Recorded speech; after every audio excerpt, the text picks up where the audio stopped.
Hello everyone, my name is Luede Pauline Mary. I'm a neonatal nurse here at Nakasero Hospital, and it is an honor to work in a facility that has dedicated so much love and resources to the care of premature infants. Hundreds of premature babies go through our facility every year, and my team and I are dedicated and committed to give them the best care so that they can have a fulfilling life. Today I want to educate mothers out there on what danger signs to look out for when they take their babies with them at home. One is apnea, or forgetting to breathe. Premature babies oftentimes forget to breathe.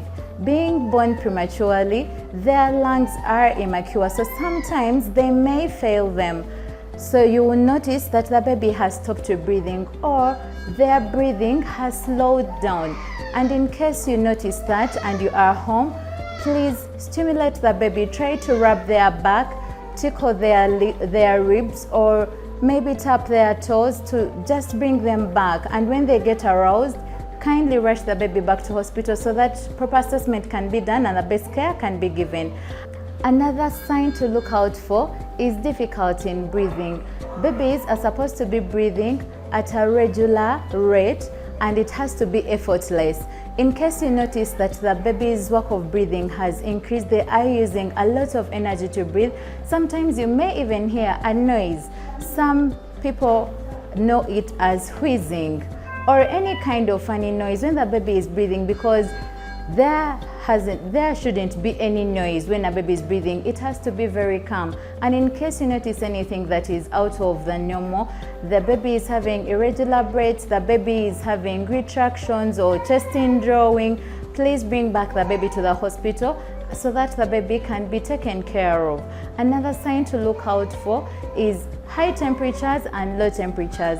The normal body temperature of a preterm or any other baby is 36.5 degrees Celsius to 37.5 degrees Celsius.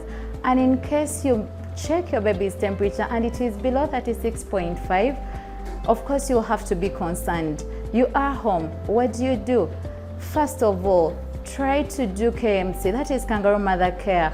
That is where a mother will place the baby in her chest, skin to skin contact, to try and help this baby's temperature to normalize.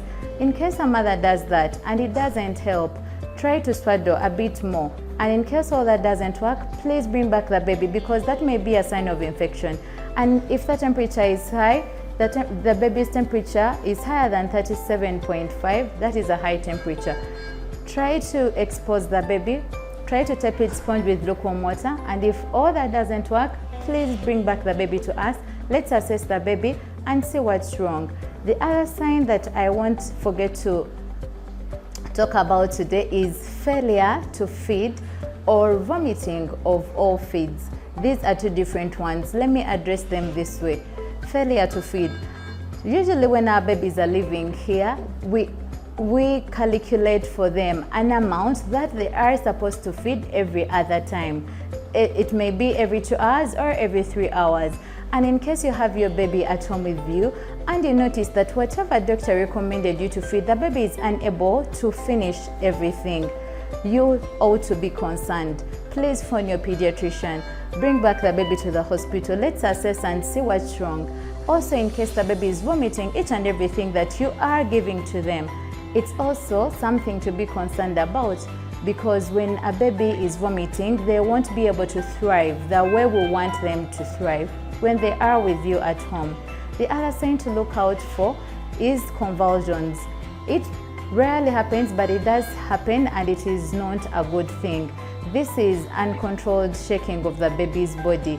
Babies have different movements, they have different reflexes, but for the convulsions, the baby's body will shake continuously, and even when you touch them to try to stop them, it won't help. They will continue to convulse. And in case this happens to you while at home, kindly turn the baby on the side and let the convulsion pass.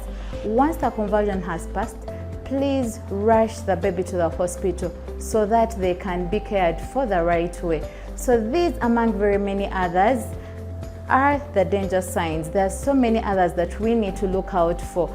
all I will advise you today is to pay attention to details.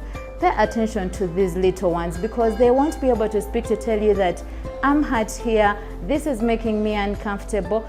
Just try to pay very, very good attention to them so that we can save their lives. Thank you.